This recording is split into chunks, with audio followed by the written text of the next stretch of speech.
Look, a fan.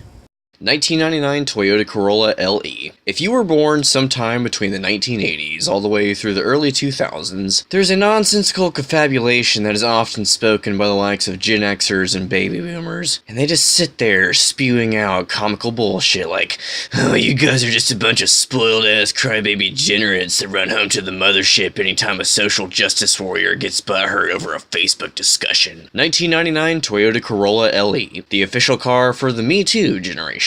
For some preposterous exposition that fills the mind of uneducated millennials, the words cheap and reliable seem to have some synonymous relationship with the affiliations of Japanese domestic market manufacturers, except this car was built in North America and the only thing JDM about this car is the make and model. So, 1999 Toyota Corolla LE. This is an 8th generation E110 Corolla sedan finished in Casper White, and unlike the Japanese counterparts, the only North American Corolla at this time was only offered as a 4-door compact sedan. Yeah, the Japanese sure do enjoy waving that middle finger emoji around anytime they release another one of their number-crunching backroom board meeting frugalist attempts to knock down all things brought to you by life, liberty, and the pursuit of happiness. Yeah, here in America, we don't get 4AGE, Sprinter Caribs, 11s, 4WD, coupes, wagons, or even liftbacks in this generation Corolla. We just get one engine option and 3 trim levels in this compact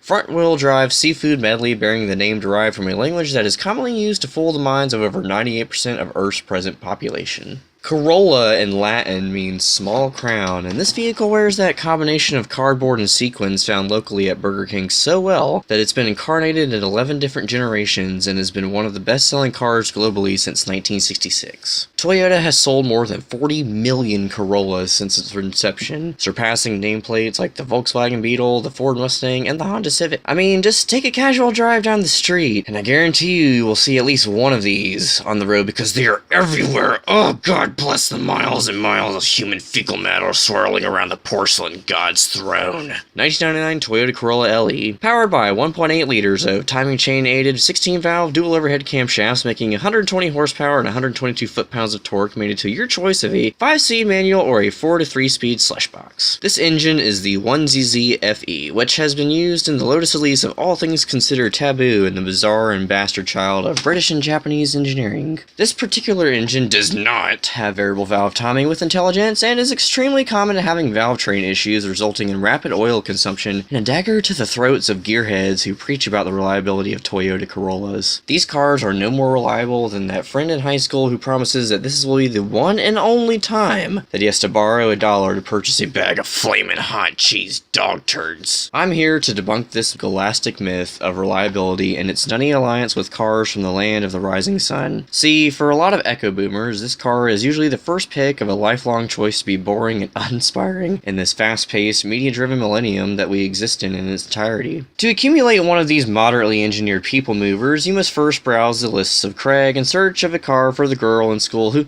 just wants something to carry her triple espresso venti vanilla iced coffee and pencil-thin meat carcass to and from college and the parentals. For the price of a pound of the devil's lettuce, you can buy this shining exemplar to the public perception of political correctness and the urge to take a ghastly hit of THC liquid, blowing your entire universe into a realm of sensory overload and Taco Bell-infused fantasies, resulting in the desire to drive the biggest disappointment of lightweight, low-powered, fun-wheel drive cars. 1999 Toyota Corolla LE, sponsored by Ghosts by Mystery Skulls, and saying no to your overly obese roommate after lip-locking with their cigarette-infested labbing orises, and the sudden association of comprehension and understanding that even if you are adopted by wealthy families, you cannot change your white trash genetics enough to justify the reasonings of bipolar interactions with your insignificant other. Toyota Corolla. It's a car for the guy who drives an hour away to a Tinder date that lives just around the corner of your parents' house and coming to the realization that you can't just waltz inside that home introducing your non-communicative female companion to your mom and stepdad, so you just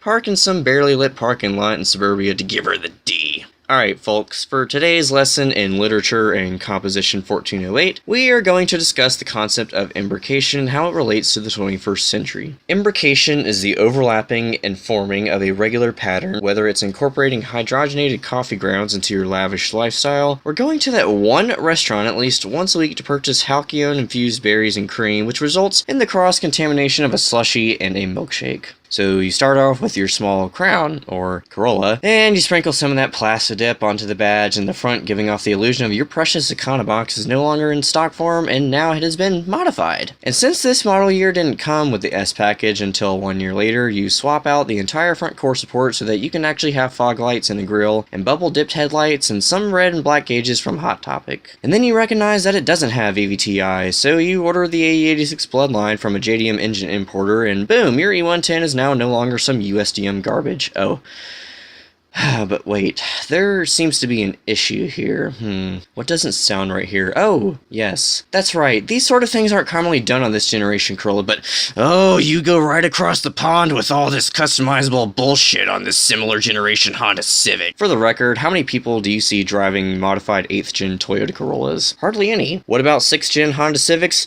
Those are about as common as chlamydia is in the dirty south of these United States. See the implication here? The Toyota Corolla, while it outsells the Civic in almost any part of the world, doesn't quite possess the malleability that the Civic has. I mean, yeah, you can use the 86 as an excuse, or an exception to this dilemma, but later gen Corollas don't have that sort of aftermarket foundation that Civics somehow have. Seriously, just Google 8th gen Corolla aftermarket parts, and the most common part you will find is the turn signal assembly housings. These cheap-ass plastic dome housings, the very lights that cease to exist in the world of Bavarian motor workers. Operators of douche indulging road rage fall off this car so soon that it's hard not to forget that this car was built in the state represented by Hollywood label executives and the desire to change that famous sign into Hollyweed, brought to you by the internet because it's 1999 and Y2K was just around the corner of some time-warping conspiracy to think that machines could outsmart us even though they are made by the hands of some mid-30s assembly line worker coming home to the lovely joy of esoteric agenda-having fantasies of pain-free living because you, sir, are driving a car that has been religiously maintained to the point where you begin to understand that religion is a means of control the way that you think life should be about, and that is reliability summed up in a nutshell. That was a very long rant. Sorry, guys. 1999 Toyota Corolla LE. The highest class of a 3-trimmed chariot that propels you into a world of fragacious moiety that monogreens into this numerous Pinkia that makes up an interesting chapter in the sanctuary of J. This panoply quintessential multi-port fuel-injected serendipity is brought to you by the likes of Toyota Motor Corporation because here in America it seems as though there is a more sumptuous choice in buying a car made in the United States under the overseeing of the most supreme auto manufacturer in this part of the universe. Toyota Corolla. It's a car for Kermit the Frog and the offing of some coca-plated bullshit that existed for a short while in your already short time spent with a car like this because it's a fucking Toyota Corolla. It's the fucking 90s, bro.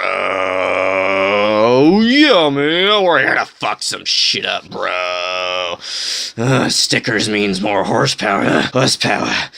Some imaginary number that equates to the equivalent of 560 foot-pounds per second of 4 speeds of automatic American Autobahn that is known as Athens Highways Loop 10 in Athens, Georgia. Alright, getting a little off track here. I need a shower.